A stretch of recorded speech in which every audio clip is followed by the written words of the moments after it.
Is she beautiful, Carl? Absolutely gorgeous. Now, where's the clitoris? There we go. I was like, she's got to come in and try and mortify me. Point her out to me. Welcome to Real Health with me, Carl Henry. Folks, from pharmaceutical advice to tips for longevity to cholesterol, women's health, and lots more. Grab a seat, grab a pen, hold on tight. It's going to be a rock and roll ride over the course of the next 20 minutes or so. We have Laura Dowling, pharmacist, businesswoman, who's also known as the Fabulous Pharmacist on Instagram, who returns to the Real Health podcast. Welcome back. Thank you so much for having me. No pressure. I know, yeah. I know. How are you? We had you in our very first year when we started the podcast. I remember. That seems like a long, 6 years ago, but still. Yeah. How's life? Great. Everything's good. Busy, but good. It's summertime, so I don't know whether it's busier or not so busy because the kids are just hanging around the house. I had to get them out of bed early this morning to clean the kitchen because they left it in a state last night and I'd gone to bed early. So I'm living in a household with 4 men. Oh, God. Yeah, and a dog, and a boy dog. So, yeah. But I need to keep on top of them. I always say to people, keep the nagging up because... And I removed the phone off one of them today. I said, if you don't clean up that knife after you've buttered your bed with it or whatever, I will absolutely, the phone's gone for a week. Because you could spend your life nagging them and running after them. For people who don't know you, you've grown quite a brand since the last time we met. Yeah. Tell us more about that. It's happened really organically, and I think it kind of particularly took up. It kind of went steep curve over COVID because I was basically taking whatever the government information that was given us, and I was trying to filter it down so it was actually understandable. So that's really how it happened. I just was putting out videos online in the pharmacy and talking about health and medicines, and people generally don't. They love to know kind of basic information about drugs and illnesses and health. And if you go deep diving into things, sometimes they can switch off, but they don't need to know all that. But if you give them the basics, they love that, and they can steer their own health journey then with the information you give them. And it's fair to say you've gone a little bit further than that now too, isn't it? Oh, yeah. There's a lot of sex on your Instagram. A lot of sex toys and all kinds of things. Oh my goodness. I don't think there's lots of sex toys. I talk about women's health a lot. You do? Yeah, and I suppose that would involve sex toys, but I don't actually use sex toys online or anything like that. It is. Well, we would just clarify that. I know. By the way. Yes, I know. I did have, and I do have a show called Viva la Vulva that I took around the country, but that was very much a nice racy name to get people's attention, but ultimately it was about women's health and about the fact that we don't look after our vaginal, vulval health. We're embarrassed and ashamed about things that happen to us as we get older, like incontinence, pelvic floor prolapse, sexual dysfunction. And I just wanted to bring women together in a room and talk about that in a really well delivered way. So with humour, with fun, but also with the really good information. So we had over 1,000 women in the National Concert Hall there in May, and we had like 300 in a hotel in Cork, 300 in Galway, and 300 in Tralee as well. So we'll have to do it again next year. I just need to kind of figure out how I'm going to do it. Is that conversation getting better?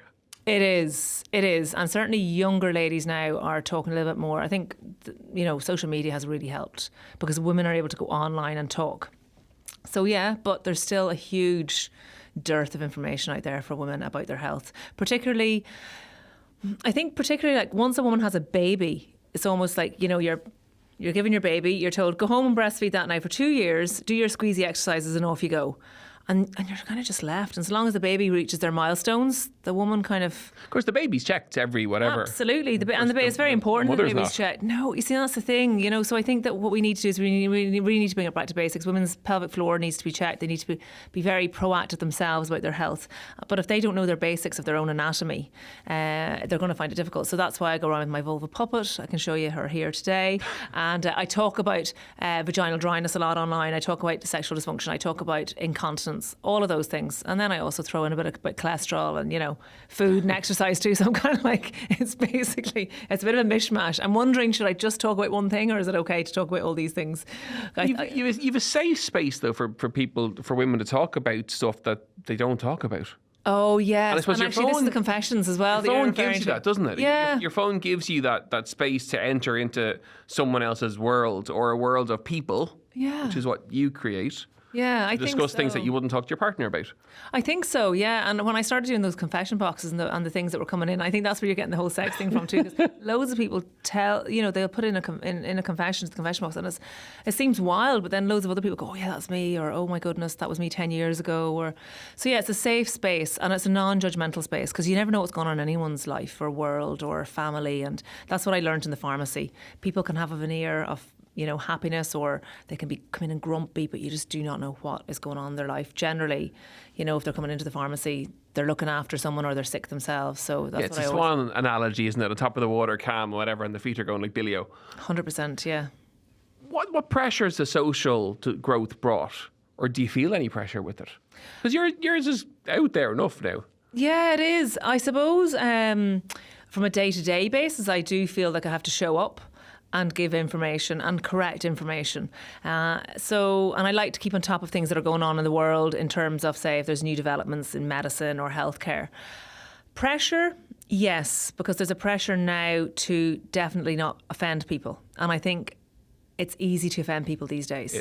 People are looking to be offended. Yeah, and I have a kind of personality where I'm very much fun and love a bit of a laugh, but not at the expense of someone else. But sometimes I do find myself watching what I'll put up now.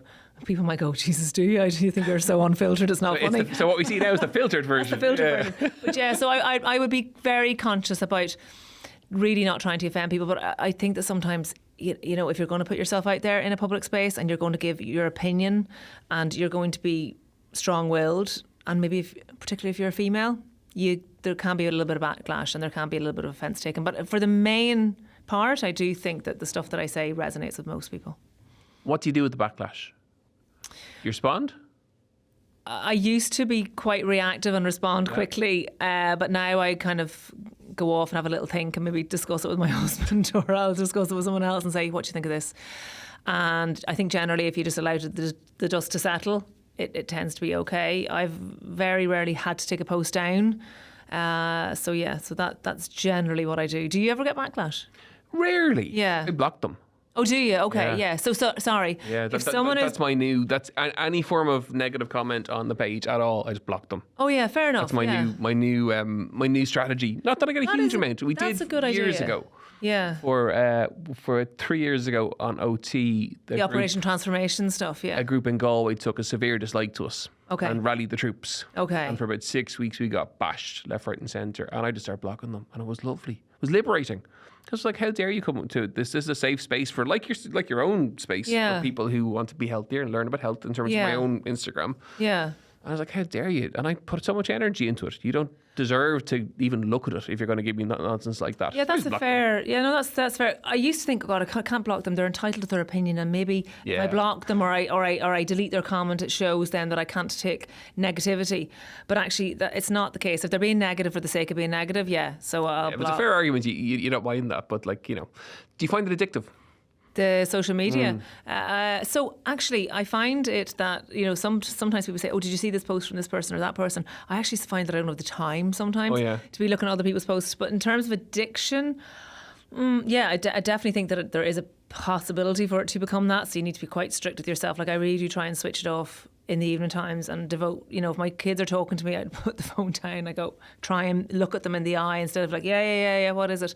What do they think of the whole thing? They think it's... They're of the age, presume. What age can I ask? They're 16. Oh yeah, okay. 13 and 11, and they're all boys. Oh Jesus. So yeah. And do their friends ever send them stuff? So I think that it did happen at the start, but the boys That's a very personal question. I don't answer if you don't want to. I think that it has been brought up to them, but I don't talk about them online. I don't talk about their names. I don't, show pictures of them. And they know that it's my work. And actually, they know that I'm doing a good thing for women. It's not like as if I'm being outrageous for the sake of being outrageous. I am, and I've explained to them. So they're aware of the fact that I've explained to them how women's health has been pushed back in the past, and how the medical world put men before women, and how we're all trying, loads of people online are trying to get women to the forefront, and they understand that. They're mature enough. I think I can be a little bit embarrassing sometimes. I did turn up to the Women's Mini Marathon dressed as Wonder Woman, and my sister dressed as a vulva, and I was skiing in a vulva outfit, over in France and stuff like that. But And that was embarrassing for them actually, because they were there and they're like, oh my God, Mum, like, I mean, so, they were waiting in the coffee shop and I was skiing down in a bikini actually, that was that time, yeah. So I do all these mad things, but they know it's for the greater good, say, and not just to be a spectacle and mortify them. Is that a side to you though? Do you have that performance side that Instagram feeds, or are you kind of shy behind it all and you do it because it creates conversation around what you want to talk about? I've always been a bit of an extrovert, I think. And I'm an extroverted introvert, one of those. Are you one of those? Yeah. So I actually wanted to be an actress when I was younger, and I did dancing and singing and all acting that. Yeah. So I was, I'm probably living out my childhood dreams now in my 40s, because I knew I was never a good enough actress to actually make a go of it. I loved science, so I did pharmacy. And so now I suppose I'm mixing the two together. And some might say living your best life, but no, it's hard work too. It's not just all plain sailing, And was this a plan? No. It absolutely When you went wasn't. into pharmacy, you were like, I'm going to build a brand, and I'm going to have products, and I'm going to be in skiing and vulvas. No. No, it wasn't. So it came about very organically. And actually, my products, my blends, they were always in the plan. I always wanted to do something like that because I saw the confusion when I first came out of pharmacy. I was only 23, about the nutritional supplement space, people not knowing what to take. People were coming into me looking for things for like stress and sleep, and I had to send them around to the health food store because we didn't really do anything OTC in pharmacy for that. It was all prescription. And I was big into herbs, big into botanicals, big into mushrooms, not the psilocybin kind, Clara. We'll take that offline. But so I used to send people around there. So that I always wanted to make my own blends. So that was always in the back burner. I was always doing I was always researching and developing them. They were always going to happen. And then Instagram just happened by accident. It really did. I was just, online doing a little bit in the pharmacy, talking about drugs.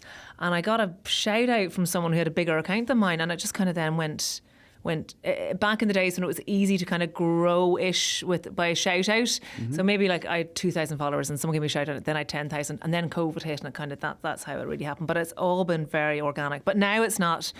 Now it's a business, as in now I have my blends now as well, but the social media side of it is important. But I love it too because I get information from people, and that's how I kind of change the business from day to day. Market research live almost. Absolutely, you get so much feedback from people that follow you and invest in the things that you say. And I DM with people all the time, and it makes me pivot. It does. Sometimes I'll do something, I'll be like, actually, that isn't what they want. I'll do this. That's how the Viva La Vulva show came about too. Not only like learning what women didn't know about their bodies in the pharmacy, but then also the confession boxes. People asking me things like, what's wrong with me? I've seen some of those confession boxes. I know. They're very honest. They really are. They really are. And a lot of it was, I don't know what's happened to me. I'm sex is painful, or I've been peeing myself for 10 years. I'm afraid to tell someone.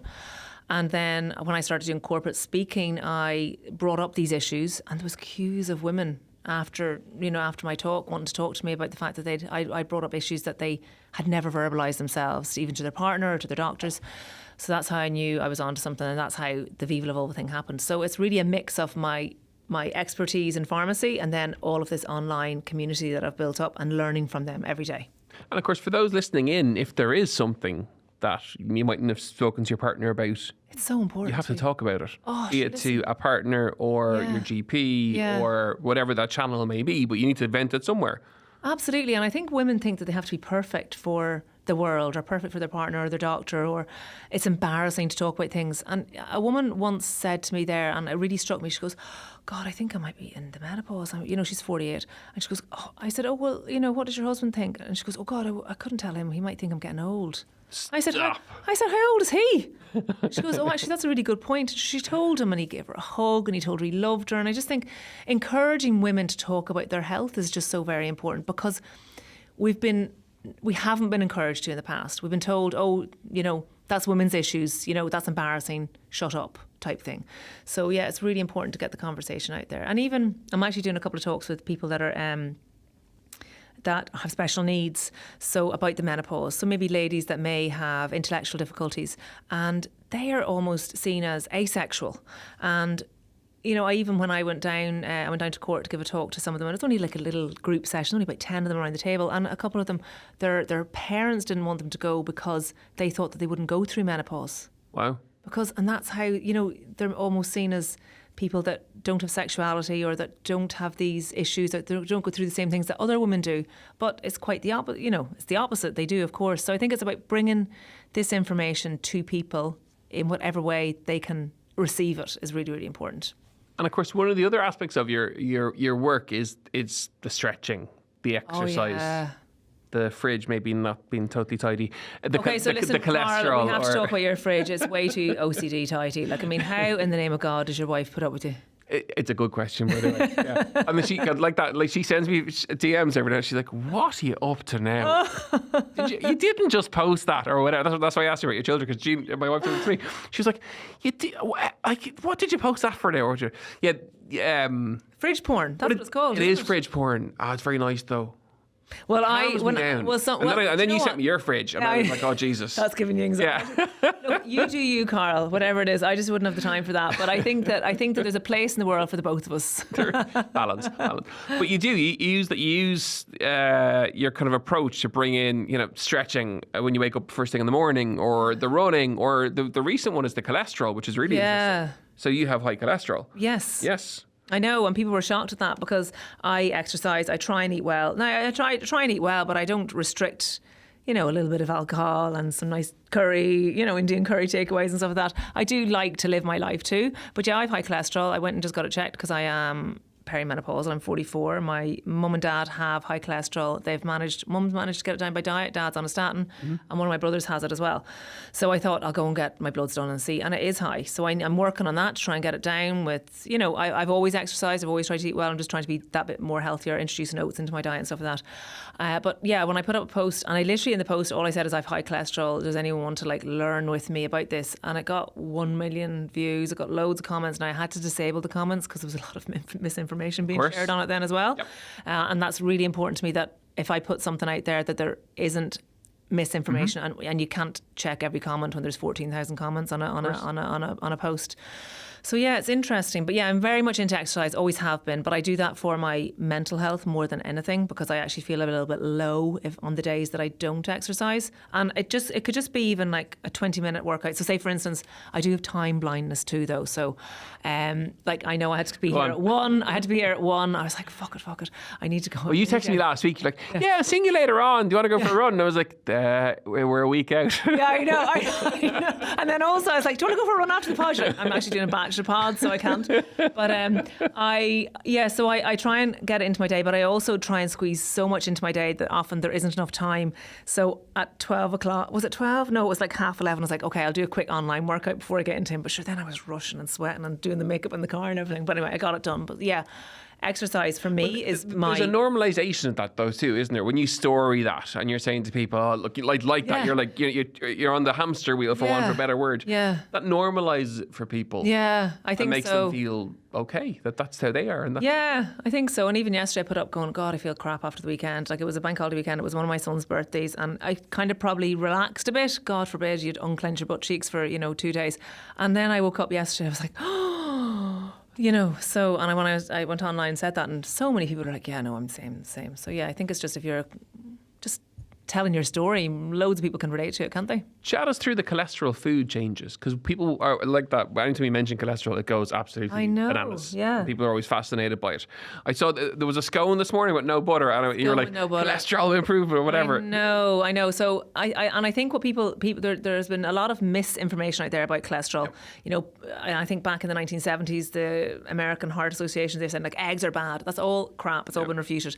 So we need to watch our saturated fat intake. So I should probably be aiming for under 20 grams a day of saturated fat. A man would be under 30 if they're trying to be heart healthy and mind their cholesterol. So, if you were to take a 10 gram scoop of butter, which is what I would probably put, I'd probably put 2 of them on my toast. Lovely. That is, over a quarter of my daily saturated fat intake. So if I take that and then I have my steak at dinner time, bit of ice cream, and I've had, a couple of glasses of milk, that's, you're going over your saturated fat intake. So it's about watching those little things. I never count calories, never did. I think that if you can get kind of quite obsessed if you do.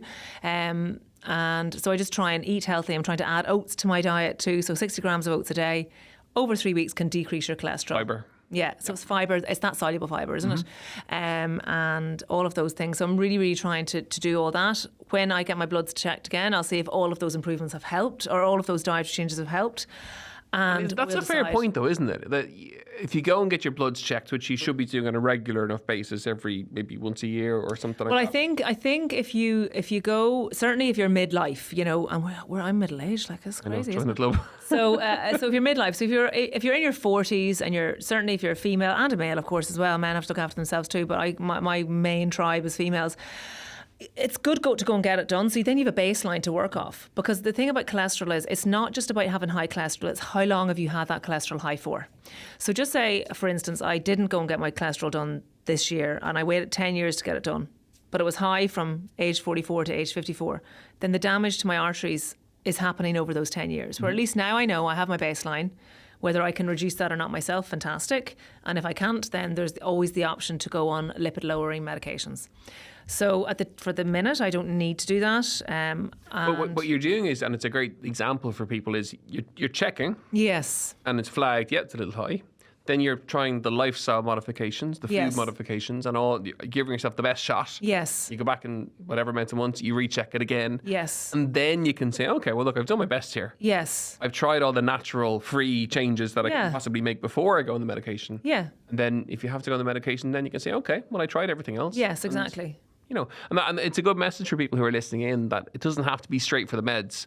No, it doesn't, unless your doctor recommends it and it's terribly high, your triglycerides are all over the place, etc., or you have other factors such as high blood pressure, you have a family history of a heart attack or things like all of those risk factors have to be taken into account.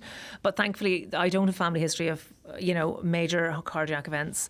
I don't have high blood pressure, and I do exercise. I don't drink alcohol excessively. Although over the summertime, I definitely think I'm hitting over the way the weather is. Everyone's hitting the jar. I know everyone's. It's just I don't know what it is about. You're just more chilled out, aren't you? But anyway, I'm trying to cut that back as well.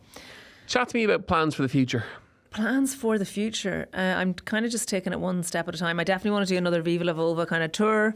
I have a new joint product that I've just brought out last week, Joint Muscle Bone. So that's to kind of encourage people to help them with their joints, muscles and bones. It does exactly what it says in the tin. But I think as well about joints and muscles and bones, I think we kind of put those kind of products into a category for older people. Mm-hmm. But actually I'm much more about preventative medicine. Like we need to be exercising in our 40s and our 30s. We need to be, weight bearing, strength training. We need to be doing cardiovascular. We need to be, eating well for our joints, muscles, bones to protect ourselves for the future, because we all know that the biggest tool that we have in our toolkit to prevent cognitive decline and to help with heart health and dementia and all those kinds of things is exercise. So what we're doing, when you're putting in the effort today, that's going to help us in the future. And I'm all about, I want to tie my shoelaces when I'm in my 80s. I want to go for my own groceries. I want to be able to wipe my own bum. I want to be as independent as possible so that then, I'm going to die from something, but I don't want it to be a long, drawn out illness. Hopefully it won't be, you never know what the life might throw at you. But if I'm trying to do whatever I can now, and then you're feeling good now while you're doing it. So it's not as if I'm doing something now and I won't get the results, because I'm getting the results now because I'm feeling better for it. It's been great to chat. Yeah. You've been far more somber than I expected. I was like, she's going to come in here and try and mortify me with something. No. Well, I do have to show you my vulva, though. I figured. Hang on one second. But it's been great to catch up. And, it's... There she is. Isn't she beautiful, Cara? Absolutely gorgeous. Now, where's the clitoris? There we go. I was like, she's got to come in and try and mortify me. Point her out to me. We are absolutely not getting this that on air. But it has been great to catch up, and you're in great form. But we need people promoting health and to make it fun and entertaining and a little bit of crack. Yes. It takes a seriousness out of it, which is really important. 100%, yeah. If people want to follow you, where can they find you? At Fabulous Pharmacist on Instagram. I do a little bit of TikTok, although, gosh, that's it's another like throwing spaghetti at a wall, isn't it? And seeing what sticks. Yeah, so I'm mainly on Instagram at Fabulous Pharmacist. And then my blends can be found on fabuwellness.com, FABU wellness.com. Yeah. Amazing. Thank you so much for coming. Thank you so much. Folks, I really hope you enjoyed today's episode of Real Health. As ever, where we are at Carl Henry PT on Instagram, Real Health at independent.ie and on the Independent website. We'll see you next week for more Real Health. Slán go fóill.